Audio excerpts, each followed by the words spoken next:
ಮೇಕದಂತಾಯ ವಿದ್ಮಹೇ ವಕ್ರತುಂಡಾಯ ಧೀಮಹಿ ತನ್ನೋ ದಂತಿ ಪ್ರಚೋದಯಾತ್.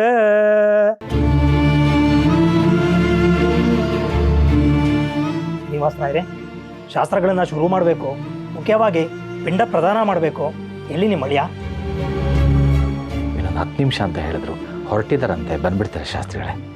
ಆಗ್ಲಿ ರಾಯರೇ. ಅವಾಗ ಫೋನ್ ಮಾಡಿದ್ಯಪ್ಪ, ಹೊರಟಿದಾರಂತೆ, ಇನ್ನು 10 ನಿಮಿಷ ಬರ್ತೀನಿ. ಏನು ಟೈಮ್?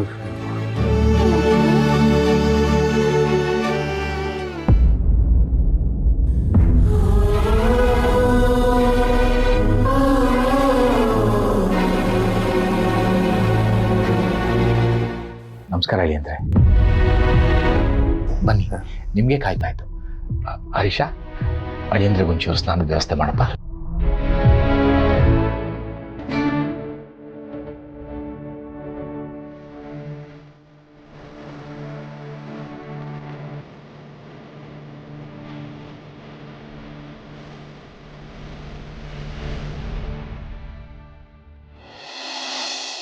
ಓಂ ಗಣಾನಾಂ ತ್ವಾ ಗಣಪತಿಗಂ ಹವಾಮಹೇ ಕವಿಂ ಕವೀನಾಮುಪಮಸ್ರವಸ್ರವಂ ಜ್ಯೇಷ್ಠರಾಜಂ ಬ್ರಹ್ಮಣಾಂ ಬ್ರಹ್ಮಣಸ್ಪದ ಆನಶ್ಚಿನ್ವನ್ನೋ ದಿವ್ಯ ಸ್ಥಿರಸಾಧನಂ ಮಹಾಗಣಾಧಿಪತಯೇ ನಮೋ ನಮಃ. ಪ್ರಾರ್ಥನಾ ನಮಸ್ಕಾರಾಣಿ ಸಮರ್ಪಯಾಮಿ.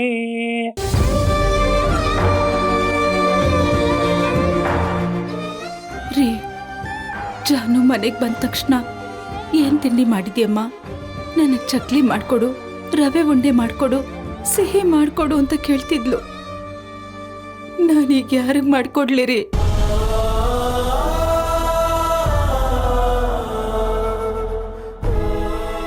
ಏನ್ ಲಕ್ಷ್ಮಿ ಇದು?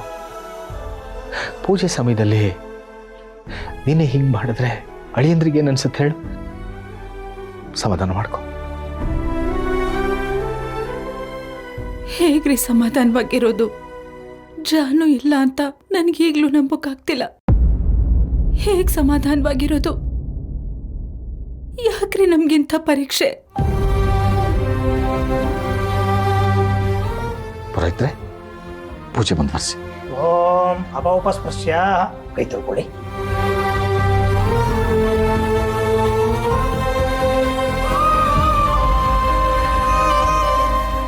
ಓಂ ಅಪವಿತ್ರ ಪವಿತ್ರೋ ವಾ ಸರ್ವಾವಸ್ಥಂ ಗತೋಪಿ ವಾ ಯಾಸ್ಮರೇತ್ ಪುಂಡರೀಕಾಕ್ಷಂ ಸಬಹ್ಯ ಅಭಯಾಂತರಃ ಶುಚಿಃ. ಇದನ್ನ ಹಾಗೆ ಮಡ್ಚ್ಕೊಳ್ಳಿ.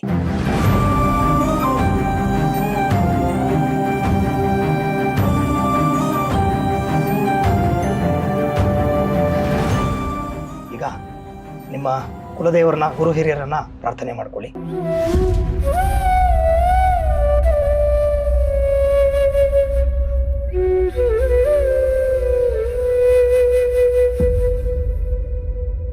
ಇದನ್ನ ಮುಂದೆ ಇಟ್ಕೊಳ್ಳಿ. ಅರ್ಶನ ಹಾಕಿದಕ್ಕೆ. ಓಂ ಅಲಂಕರಣಾರ್ಥೇ ಹರಿದ್ರಾಚೂರ್ಣಂ ಸಮರ್ಪಯಾಮಿ. ನಂತರ ಕುಂಕುಮಚೂರ್ಣಂ ಸಮರ್ಪಯಾಮಿ.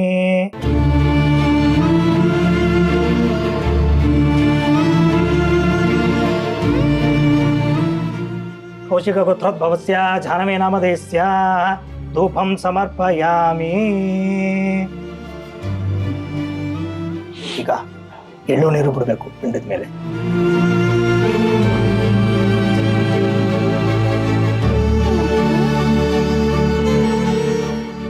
ಜಾಹ್ನವಿ ನಾಮಧೇಯಸ್ಯ ನಮಸ್ ನಮಸ್ ತರ್ಪಯಾಮಿ ತರ್ಪಯಾಮಿ ತರ್ಪಯಾಮಿ ತರ್ಪಯಾಮಿ ತರ್ಪಯಾಮಿ. ತರ್ಪಯಾಮಿ. ಓಂ ಭೂ ಸ್ವಾಹ ಭುವ ಸ್ವಾಹ ಸ್ವ ಸ್ವಾಹ. ಓಂ ಭೂರ್ಭುವ ಸ್ವ ಸ್ವಾಹ. ಪೂಜಾಂ ಸಂಪೂರ್ಣಂ. ಕೈಯಲ್ಲಿತ್ಕೊಳ್ಳಿ. ನೋಡಿ, ಇದನ್ನ ಹೊರಗಡೆ ತಗೊಂಡೋಗಿಡಬೇಕು. ಜಾನ್ವಿ ಆತ್ಮ ಕಾಗೆ ರೂಪದಲ್ಲಿ ಬಂದು ಇದನ್ನ ಸ್ವೀಕರಿಸ್ತಾಳೆ.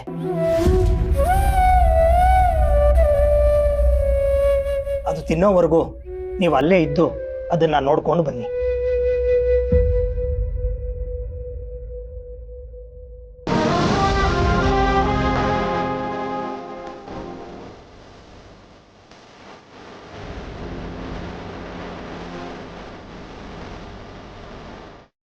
ಇದು ನನ್ನಿಂದ ಸಾಧ್ಯ ಅಲ್ಲ ಶಾಸ್ತ್ರಿಗಳೇ.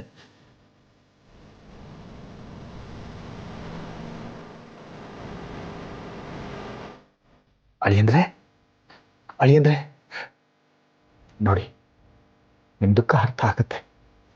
ಆದರೆ ಈ ಕಾರ್ಯಗಳನ್ನ ಮಾಡಿದ್ರೇನೆ ನಮ್ಮ ಜಾನ ಆತ್ಮಕ್ಕೆ ಶಾಂತಿ ಸಿಗೋದು. ದಯವಿಟ್ಟು ತಗೊಳ್ಳಿ.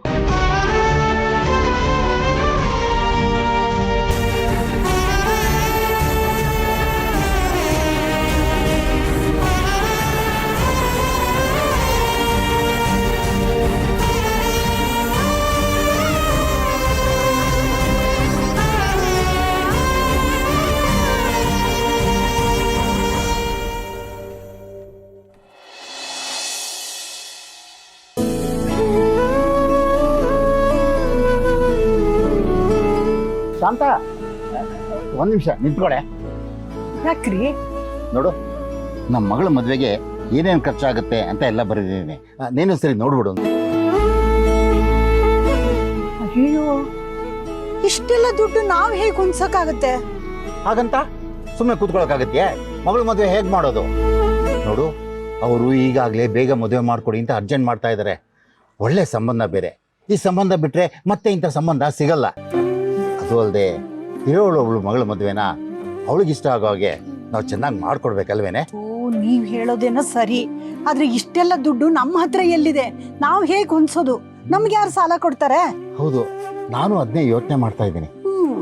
ಹಾ, ಒಂದು ಕೆಲಸ ಮಾಡು. ನೀನು ಕೆಲಸ ಮಾಡ್ತಾ ಇದೆಯಲ್ಲ ಜಯಂತು, ಅವ್ರ ಹತ್ರ ಕೇಳಿ ನೋಡು.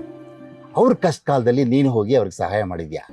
ಈಗ ನಮಗ್ ಕಷ್ಟ ಇದೆ, ಸಹಾಯ ಮಾಡಿ ಅಂದ್ರೆ ಮಾಡ್ತಾ ಇರ್ತಾರಿಯೇ? ಖಂಡಿತ ಕೊಡ್ತಾರೆ. ಆದ್ರೆ ಪಾಪ ಅವರು ಹೆಂಡತಿನ ಕಳ್ಕೊಂಡು ದುಃಖದಲ್ಲಿದ್ದಾರೆ. ಇಂಥ ಸಮಯದಲ್ಲಿ ನಾವು ಹೇಗೆ ಸಹಾಯ ಕೇಳೋದು ಅಂತ. ನೋಡು, ನೀನು ಹಾಗಂದ್ರೆಗೆ ನೀನು ಕೇಳದೆ ಇದ್ರೆ ನನಗೆ ಹೇಳು, ನಾನೇ ಹೋಗಿ ಕೇಳ್ತೀನಿ. ಅದು ಸರಿನೇ, ನೀವೇ ಹೋಗಿ ಕೇಳಿ. ಆದ್ರೆ ನೋಡ್ರಿ, ಅವ್ರ ಹತ್ರ ಮಾತಾಡುವಾಗ ಅಪ್ಪಿ ತಪ್ಪಿ ಸಹ ನಿಮ್ಮ ಹೆಂಡತಿ ಸತ್ತಿದ್ದಾಳೆ ಅಂತ ಹೇಳೋಕೆ ಹೋಗಬೇಡಿ. ಯಾಕೆಂದ್ರೆ ಅವರು ಅವ್ರ ಹೆಂಡತಿನ ತುಂಬ ಹಚ್ಕೊಂಡಿದ್ದಾರೆ. ಅವಳು ಸತ್ತಿಲ್ಲ, ಇನ್ನೂ ಬದುಕಿದಾಳೆ ಅಂತ ಹುಡುಕ್ಸ್ತಾನೆ ಇರ್ತಾರೆ. ನೀವು ಸುಮ್ಮನೆ ಅವ್ರ ಹತ್ರ ಮಾತಾಡಿ ದುಡ್ಡು ಕೇಳಿ ದುಡ್ಡು ಇಸ್ಕೊಂಡು ಬಂದ್ಬಿಡಿ. ಬೇರೆ ಏನು ಮಾತಾಡೋಕೆ ಹೋಗಬೇಡಿ. ಸರಿ ಬಿಡು, ನನಗೆ ಯಾಕೆ ಅವ್ರ ಮನೆ ಉಸಾಬರಿ. ದುಡ್ಡು ಕೇಳ್ತೀನಿ, ಕೊಟ್ಟರೆ ಇಸ್ಕೊಂಡು ಬಂದ್ಬಿಡ್ತೀನಿ. ಆಯ್ತಾ? ತಗೋ, ಇಟ್ಕೊಯ್ತಾ ಬರ್ತೀನಿ. ಬರ್ತೀನಿ ಕಡೆ. ಸರಿ, ಹೋಗ್ಬ.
ಅಳಿಯಂದ್ರೆ,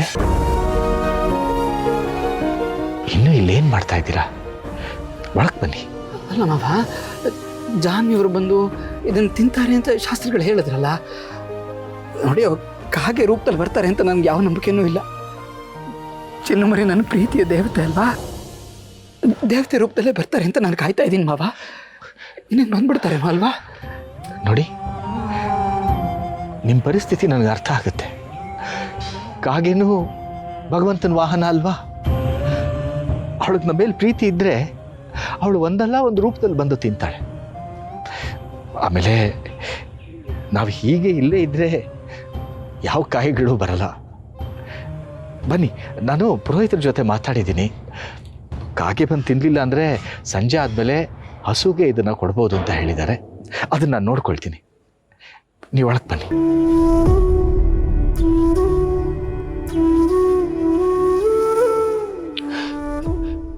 ಬನ್ನಿ ಹೇಳಿ ಅಂದರೆ.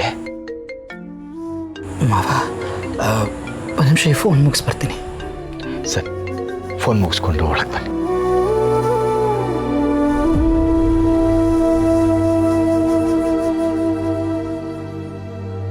ಹಲೋ, ಹೇಳಿ. ಸರ್, ಚೆನ್ನೈ ಹಾರ್ಬರ್ ಒಂದು ಹುಡುಗಿ ಸಿಕ್ಕಿದ್ದಾಳೆ. ಆ ಹುಡುಗಿ ನೀವು ಹೇಳಿದ ಸೀರೆ ಕಲರ್ ಹುಟ್ಟಿದ್ಲು ಅಂತ ಒಂದಷ್ಟು ಜನ ಹೇಳ್ತಿದ್ರು.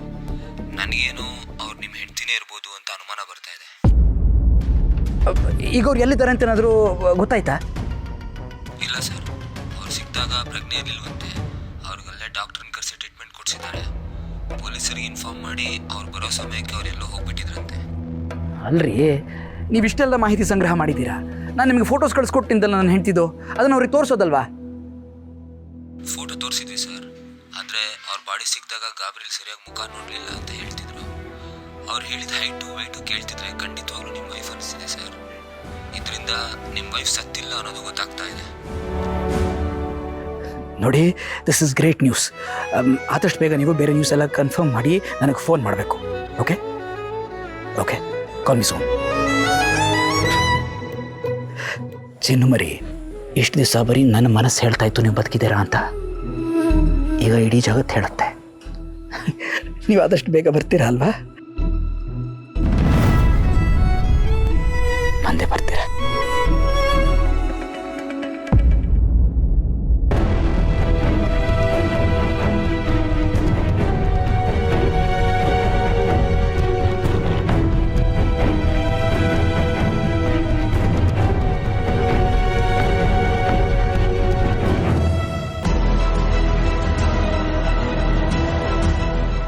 ಅಳಿ ಅಂದ್ರೆ ಏನ್ ಮಾಡ್ತಾ ಇದ್ದೀರಾ? ಇವತ್ತು ಹೀಗೆಲ್ಲ ಮಾಡೋದು ತಪ್ಪು. ಹೌದು ಅಳಿ ಅಂದರೆ, ಜಾನು ಆತ್ಮಕ್ಕೆ ಶಾಂತಿ ಸಿಗಲಿ ಅಂತ ಕಾರ್ಯ ಮಾಡ್ತಾ ಇದ್ರೆ ಏನಿದು ನೀವು ಹೀಗೆ ಮಾಡ್ತಾ ಇದ್ದೀರಾ? ದಯವಿಟ್ಟು ನಾನು ಕ್ಷಮಿಸ್ಬಿಡಿ ಮಾವ. ನೋಡಿ, ಇದನ್ನು ನಾನು ಹತಾಶೆಯಿಂದಾಗಲಿ ಕೋಪದಿಂದಾಗಲಿ ಮಾಡ್ತಾ ಇಲ್ಲ. ನೀವೆಲ್ಲರೂ ಜಾನ್ವಿಯವರು ನಮ್ಮೆಲ್ಲರಿಂದ ದೂರ ಆಗಿದ್ದಾರೆ ಅಂತ ಅಂದ್ಕೊಟ್ಟಿದ್ದೀರಾ. ಆದರೆ ಆ ಮಾತನ್ನು ನಂಬಕ್ಕೆ ನಾನು ತಯಾರಿಲ್ಲ ಮಾವ. ನನ್ನ ಜೊತೆ ಇದ್ದಾರೆ, ನಮ್ಮೆಲ್ಲರ ಜೊತೆ ಇದ್ದಾರೆ, ನಮ್ಮೆಲ್ಲರ ಜೊತೆ ಇದ್ದಾರೆ. ನೋಡಿ, ನಿಮ್ಮ ಮಾತನ್ನ ನಾವು ಗೌರವಿಸ್ತೀವಿ. ನಿಮಗೆ ಎಷ್ಟು ದುಃಖ ಆಗಿದೆಯೋ ಅದಕ್ಕಿಂತ ಹೆಚ್ಚು ದುಃಖ ನಮಗಾಗಿದೆ. ಆದರೆ ಜಾನು ನಮ್ಮ ಜೊತೆ ಇಲ್ಲ ಅನ್ನೋ ಸತ್ಯನ ಒಪ್ಕೊಳ್ಳೇಬೇಕಲ್ವಾ?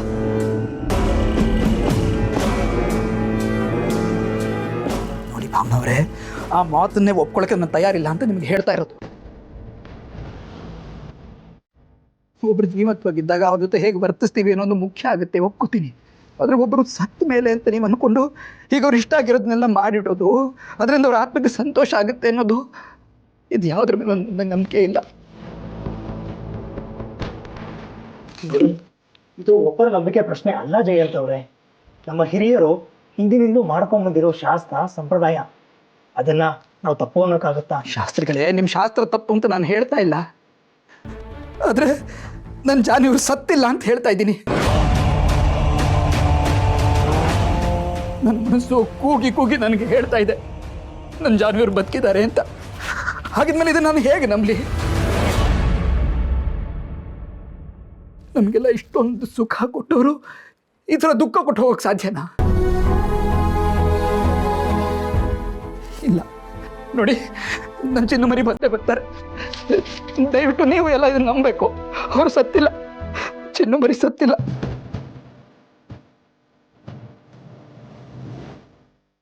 ನೀವು ತುಂಬ ಬೇಜಾರು ಮಾಡ್ಕೊಂಡಿದ್ದೀರಾ, ಅದಕ್ಕೆ ಈ ಥರ ಮಾತಾಡ್ತೀರ ಅಂತ ಅರ್ಥ ಆಗುತ್ತೆ. ಆದರೆ ಜಾನವರು ವಾಪಸ್ ಬರಬೇಕು ಅಂದರೆ ಪವಾಡನೇ ಆಗಬೇಕು. ಇರೋದನ್ನ ನಾವು ಆಕ್ಸೆಪ್ಟ್ ಮಾಡಲೇಬೇಕಲ್ವಾ? ಹೌದು ಭಾವ, ನಾನು ನಮ್ಮ ಜೊತೆ ಇಲ್ಲ, ಆದರೆ ಯಾವುದೋ ಒಂದು ರೂಪದಲ್ಲಿ ನಮ್ಮ ಜೊತೆ ಇದ್ದೇ ಇರ್ತಾಳೆ ಅನ್ನೋ ನಂಬಿಕೆ ನಮಗೆಲ್ಲ ಇದೆ.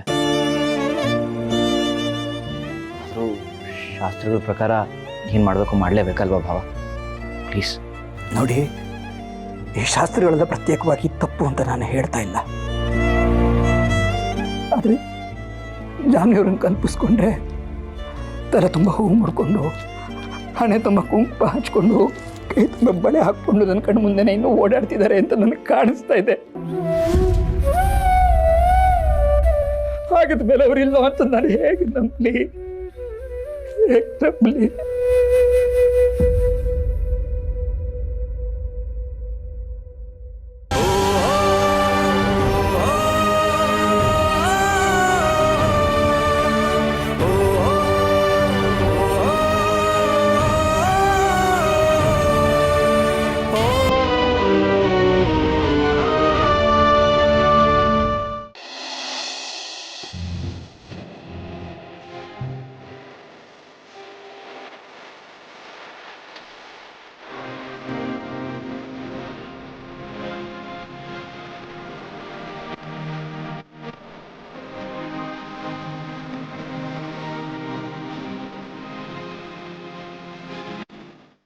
ಮೇಡಮ್ ಅವರೇ, ನನಗೆ ಗೊತ್ತು ನೀವು ಜಾನು ಅವ್ರ ಬಗ್ಗೆನೇ ಯೋಚನೆ ಮಾಡ್ತಿದ್ದೀರಿ ಅಂತ. ಏನೋ ಒಂದೆರಡು ಮಾತು ಹೇಳಿ ಸಮಾಧಾನದ ಮಾತು ಹೇಳೋಕ್ಕೂ ಆಗೋದಿಲ್ಲ. ಇದಂಥ ವಿಷಯನೂ ಅಲ್ಲ. ಜೊತೆಗಿರ್ಬೇಕಾದ್ರೆ ಸಮಾಧಾನ ಮಾಡಬೇಕು ಅಂತಾರೆ. ಆಮೇಲೆ ನಾನು ನಿಮ್ಮ ಜೊತೆಲಿ ಯೋನಿ ಅನ್ನೋ ಧೈರ್ಯ ನಿಮಗೂ ಇರಬೇಕು ಅಂತ ಹೇಳ್ತವನು. ನನಗಿಂತ ಧೈರ್ಯವಂತರು ನೀವು ಹೆಂಗೆ ಧೈರ್ಯ ಕಟ್ಟರೆ ಹೆಂಗೆ ಮೇಡಮ್ ಅವರೇ? ಜೊತೆಯಾಗಿರೋರ ಜೊತೆ ಪ್ರೀತಿ ಹಂಚ್ಕೊ ಬದುಕ್ಬಿಡ್ಬೇಕು. ಒಬ್ರಿಗೊಬ್ರು ಧೈರ್ಯ ಹೇಳ್ಕೋಬೇಕು ಮೇಡಮ್ ಅವರೇ. ಇಲ್ಲ ಸಿದ್ದು ಅವರೇ, ಜಾನು ಒಬ್ಬಳ ವಿಷಯಕ್ಕೆ ನನಗೆ ಹೀಗೆ ಅನ್ನಿಸ್ತಿಲ್ಲ. ಇದೆಲ್ಲ ನೋಡ್ತಾ ಇದ್ರೆ ಜೀವನ ವಿಚಿತ್ರ ಅಂತ ಅನ್ನಿಸ್ತದೆ. ಯಾಕೆ ಮೇಡಮ್ ಅವ್ರೆ ಇಂಥ ಮಾತು? ಮನೇಲಿ ಇಷ್ಟೆಲ್ಲ ನಡೀತಿರೋವಾಗ ವೆಂಕಿ ಅಣ್ಣ ನಮ್ಮ ಜೊತೆಲಿಲ್ಲ, ಖುಷಿನೂ ಇಲ್ಲ. ಅಲ್ಲ ಮೇಡಮ್ ಅವರೇ, ಅವ್ರು ಈ ಕ್ಷಣಕ್ಕಷ್ಟೇ ನಮ್ಮ ಜೊತೆಲಿಲ್ಲ. ಅವ್ರು ನಿಮ್ಮ ಜೀವನದಲ್ಲಿ ಅವರೇ ಅಲ್ವೇ? ನೀವು ಯಾಕೆ ಇಷ್ಟು ಅನ್ಕೋತಾ ಇದ್ದೀರಾ? ಎಲ್ಲ ಸಿದ್ದವ್ರೆ, ಎಲ್ಲ ಇದೆ ಅಂತ ನಾವು ಅನ್ಕೋತೀವಿ ಅಷ್ಟೆ. ಆದರೆ ಈಗ ನೋಡಿ, ಖುಷಿ ನಮ್ಮ ಜೊತೆನೇ ಇಲ್ಲ. ಅವಳು ನನ್ನ ಜೊತೆ ಇದ್ದಾಗ ಖುಷಿಯಾಗಿದ್ಲು, ಚೆನ್ನಾಗಿದ್ಲು. ಆದರೆ ಈಗ ಅವ್ರ ಜೊತೆ ಇರೋ ಹಾಗಾಯ್ತು. ನಾವು ಎಲ್ಲ ಇದೆ ಅಂತ ಅಂದ್ಕೊಂಡಿರ್ತೀವಿ ಅಷ್ಟೆ. ಆದರೆ ಯಾವಾಗ ಏನಿರಲ್ಲ ಅಂತಾನೆ ಗೊತ್ತಾಗೋದಿಲ್ಲ.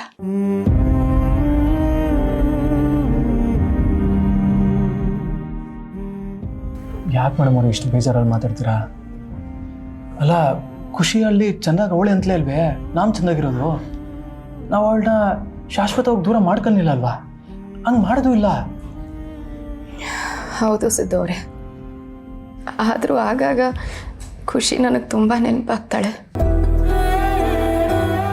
ಈಗ ವೆಂಕಿ ಅಣ್ಣ ಇಲ್ಲದೆ ಇರೋದು ನನಗೆ ಎಷ್ಟು ನೋವಾಗ್ತಿದೆ ಗೊತ್ತಾ? ಅಪ್ಪ ಅಮ್ಮ ವೆಂಕಿ ಅಣ್ಣನ ದತ್ತು ತಗೊಂಡಿರಬಹುದು, ಆದರೆ ನನಗೆ ಯಾವತ್ತೂ ಹಾಗೆ ಅನಿಸಿಲ್ಲ, ಅನಿಸೋದು ಇಲ್ಲ. ಹ್ಞೂ ಮೇಡಮ್ ಅವರೇ, ಲಕ್ಷ್ಮತ್ತೇನು ಮಾವನು ವೆಂಕಿ ಅಣ್ಣನ ಸ್ವಂತ ಮಗನಿಗಿಂತ ಹೆಚ್ಚಾಗಿ ನೋಡ್ಕೊಂಡವ್ರೆ. ಸಿದ್ದು ಅವರೇ, ವೆಂಕಿ ಅಣ್ಣನಿಗೆ ಜಾನು ಅಂದರೆ ಪ್ರಾಣ. ಈಗ ಅವಳು ನಮ್ಮ ಜೊತೆ ಇಲ್ಲ ಅನ್ನೋದು ಅವನು ಗೊತ್ತೇ ಇಲ್ಲ. ಅವನು ವಾಪಸ್ ಬಂದಮೇಲೆ, ಈ ವಿಷಯ ಗೊತ್ತಾದ್ಮೇಲೆ ಅವನು ಹೇಗೆ ಸಹಿಸ್ಕೋತಾನೋ ನನಗೆ ಗೊತ್ತಿಲ್ಲ.